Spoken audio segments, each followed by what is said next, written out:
What's up everyone and welcome back to MMA Buzz. Michael Bisping recently shared his honest thoughts on Charles Oliveira's stunning victory over Mateusz Gamrot at UFC Rio. Ahead of the event, many fans and analysts questioned whether it was too soon for Oliveira to return to the octagon, only 3 months after his brutal knockout loss to Ilia Topuria. But Bisping, on his Believe You Me podcast, praised Oliveira for silencing the doubters in spectacular fashion. According to Bisping, what made Oliveira's win even more impressive was that he didn't abandon his trademark aggressive style despite the recent setback. We all know he got knocked out by Topuria for doing what Charles Oliveira does best, walking opponents down, fighting aggressively, being reckless but exciting, Bisping said. But did he change that approach after the loss? Did he decide to fight more cautiously, pick his shots, and play it safe? No. He came back doing exactly what makes him who he is, walking Gamrot down with fearless aggression, throwing knees, punches, kicks, and elbows with complete confidence. Bisping emphasized that this is exactly why fans love Oliveira. After what he just went through, a lot of people said it was too early for him to come back, but I disagreed. It's been 3, maybe 4 months. He's a fighter, and fighters are built differently. He wanted to erase that loss, to show the world that is not done yet. 3 months is plenty of time for a warrior like him. Bisping also addressed critics who argued that Oliveira should have taken more time off after being knocked out. Sure, some doctors and so-called experts might say you need a longer recovery period, but fighters are cut from a different cloth, he continued. Oliveira proved he's fine. More than fine. He went in there and completely destroyed Gamrot. That performance was unreal. In Bisping's view, Oliveira's relentless spirit and refusal to change his identity as a fighter are what make him one of the most exciting athletes in the UFC today. He fought on his terms, silenced the critics, and reminded everyone why he remains one of the most dangerous lightweights in the world. Before moving on to the next news, we have a quick request for you. We're always working to improve our content and truly value your support. If you could take a moment to leave a like on this video, subscribe to the channel, and hit the bell icon, it would mean a lot to us. That way, you'll never miss an update. Move on to another news. Sandhagen recently opened up about his fight with Dvalishvili and shared his thoughts on Merab's quick turnaround to face Petr Yan at UFC 323. Speaking in a candid interview with Ariel Helwani, Sandhagen admitted that he underestimated Dvalishvili's striking power and was surprised by how hard he got hit during their matchup. I'll be honest, I didn't expect Merab to hit as hard as he did, Sandhagen said. I started the fight well, but in the second round, he caught me clean and nearly finished me with that flurry of punches. It was tough, because if one of my own fighters had made that mistake, I'd tell them not to do exactly what I did. Don't try to catch a guy like that in between punches when you're trapped against the cage. That's just a bad idea. Sandhagen explained that part of the problem was how unforgiving MMA gloves can be in exchanges like that. With those small gloves, there's just no room for error, he said. You have to be so precise about covering yourself while throwing punches. In that moment, I threw a left hook at the same time he threw a right hand, and his shot just bounced off the top of my head. It spun me around for a second, and that's all it takes. One small mistake can change the entire fight. Despite the setback, Sandhagen gave full credit to Dvalishvili for his performance. Good on Merab. He's a strong, hard-hitting guy. I didn't expect him to be that powerful, but he earned my respect that night, Sandhagen admitted. He also praised Merab for his relentless work ethic and willingness to take on another tough fight so soon after their bout. We just found out he's fighting again on December 6th, and honestly, I'm surprised he's coming back that fast, Sandhagen said. But that's who he is. He's an animal. All the respect in the world to him for that. He doesn't have to do it, but he wants to, and that says a lot about the kind of competitor he is. Merab is a unique individual, and good for him for getting back in there so quickly. I know I wouldn't do that myself. Sandhagen's reflections highlighted not only his respect for Dvalishvili's toughness, but also his deep understanding of the technical and mental challenges that come with competing at the highest level of the UFC. Move on to another news. UFC veteran Matt Brown has voiced serious doubts about the integrity of the promotion's new anti-doping system, calling it a conflict of interest and questioning the transparency surrounding Conor McGregor's recent 18-month suspension. After parting ways with USADA, the UFC introduced a new drug testing program run by the Combat Sports Anti-Doping Agency, an organization entirely funded by the UFC itself. While the promotion insists that operates independently under the leadership of director George Pyro, Brown isn't convinced. Speaking on the Fighter vs. the Writer podcast, Brown expressed concern that a program controlled and financed by the UFC leaves room for manipulation and favoritism. The UFC UFC controls the doping now, he said. Who's to say they're not letting certain people dope and just not saying anything? They absolutely could, and no one would know. Whether they are or not doesn't even matter. What matters is that they have the power to do it. Brown suggested that this level of control over testing raises serious ethical concerns about fairness and transparency. I don't know what it's going to take for fighters to step up and call this out, he continued. Maybe it's not even possible, because speaking out against the UFC can cost fighters their careers. But it's crazy to think that the same organization promoting the fights also controls who gets tested and who doesn't. The longtime UFC veteran went on to present a hypothetical scenario to illustrate his point. Let's say the UFC is running a huge White House card next year and Conor McGregor fails a test the week before. Do you really think they're going to announce that and pull him from the event? Of course not, Brown said. Same thing if John Jones or Alex Pereira failed a test before a major main event. Are they really going to cancel the fight? No chance. According to Brown, that potential for selective enforcement is exactly why the UFC cut ties with USADA in the first place. You've got to think that's the reason they wanted control, so they can manage things on their own terms, he concluded. When the organization funding the testing also decides who fights,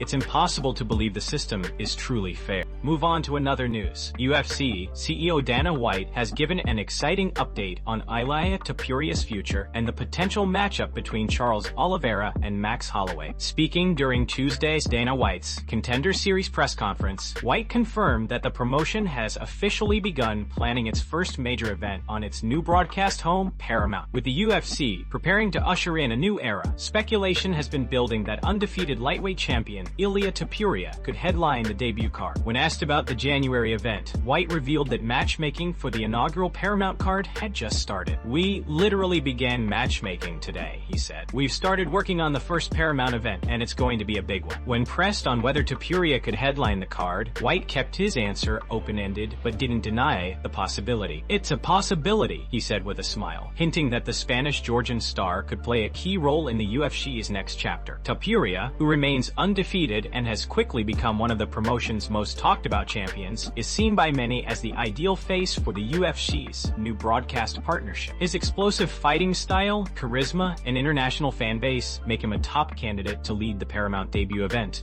a move that could signal the promotion's next big marketing push. White also addressed the buzz surrounding Charles Oliveira following his spectacular win over Matheus Gamrot at UFC Rio. The former lightweight champion called out Max Holloway for a fight for the symbolic BMF title, and White acknowledged that the matchup has serious potential. "Yeah, that's obviously a fight that would be incredible to see," White said when asked about Oliveira's challenge. "Charles looked amazing against Gamrot. Crazy performance, and a fight with Max would be one that fans would love. We talked about it today, but nothing's set in stone yet." While no official announcements have been made, the combination of Ilia Topuria possibly headlining the UFC's first Paramount card and the potential Oliveira versus Holloway showdown for the BMF title suggests that 2025 could kick off with two blockbuster events. Move on to another news. Just 10 days after his dominant victory over Corey Sandhagen at UFC 320, Merab Dvalishvili is wasting no time getting back to work. The relentless bantamweight contender has already returned to full training, and not just for light drills or cardio. Dvalishvili has jumped straight into hard sparring, proving once again why he's known as one of the most tireless and disciplined fighters in the UFC. In a short video shared on social media, the Georgian powerhouse appeared inside the gym, looking energized and focused as he laced up his gloves. Smiling at the camera, he shouted, "I'm back, mother jars! Let's go!" Before calling out his next opponent with full intensity, Dvalishvili declared, "December 6, Peter, come to us. I'm waiting for you." The clip quickly went viral among MMA fans, many of whom praised Merab's unmatched work ethic and passion for the sport. Coming off a dominant performance against Sandhagen, where he displayed his trademark pressure, endless cardio, and wrestling dominance, Dvalishvili appears more motivated than ever. His quick return to the gym underscores the mindset that has defined his career, the refusal to rest, even after a big win. While most fighters take weeks or even months to recover after a high-level bout, Dvalishvili's immediate return to sparring reflects his commitment to continuous improvement and his desire to stay sharp ahead of what could be one of the biggest fights of his career. The mention of December 6 hints strongly at his next target, a potential showdown with former UFC bantamweight champion Petr Yan. The matchup has been rumored for UFC 323, and Dvalishvili's fiery message only adds fuel to the anticipation. Fans are already calling it one of the most exciting stylistic clashes in the division. Yan's precise striking versus Merab's relentless pace and grappling pressure. Merab Dvalishvili's return to sparring less than 2 weeks after a grueling fight is a testament to his iron will and championship mentality. For the Georgian fighter, there's no off-season, only the next battle. Move on to another news.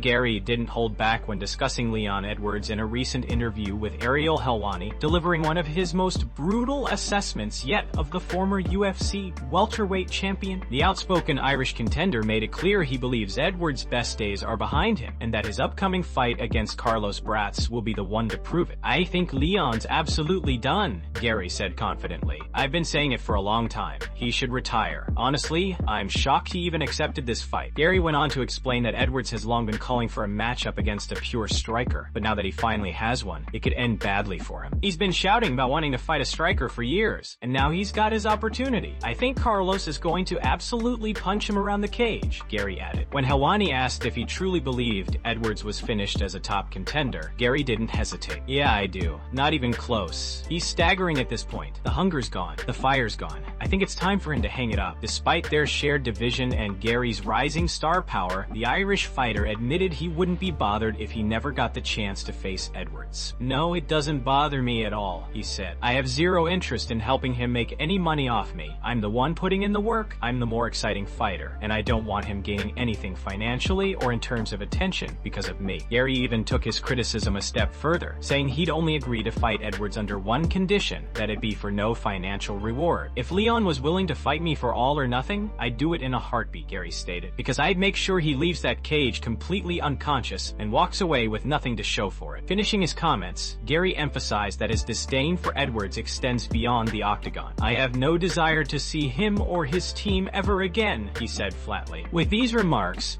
Garry once again showcased his trademark confidence and reignited one of the welterweight division's most heated verbal rivalries. Move on to another news. Belal Muhammad has called out Garry, accusing the Irish welterweight contender of avoiding a 5-round fight ahead of their upcoming clash. Taking to social media platform X, formerly Twitter, Belal didn't hold back, claiming Garry shouldn't be talking about title opportunities if he's not willing to go championship distance. "You can't call for a title fight if you're afraid to make the fight 5 rounds, Belal wrote, firing a direct shot at the undefeated contender. The post immediately sparked discussion among fans, many of whom were surprised by the accusation. When one fan asked for clarification, wondering whether the bout was actually not scheduled for 5 rounds, Belal confirmed that Garry specifically declined to compete over the longer format. "He wouldn't take it unless it was 3, Belal replied, doubling down on his claim that Garry preferred a shorter fight. The comments quickly fueled debate across the MMA community. For Belal Muhammad, a fighter known for his relentless pace and endurance, a 5-round fight plays perfectly into his strengths. The accusation suggests that he believes Garry may struggle to maintain his composure and performance over an extended championship-length bout.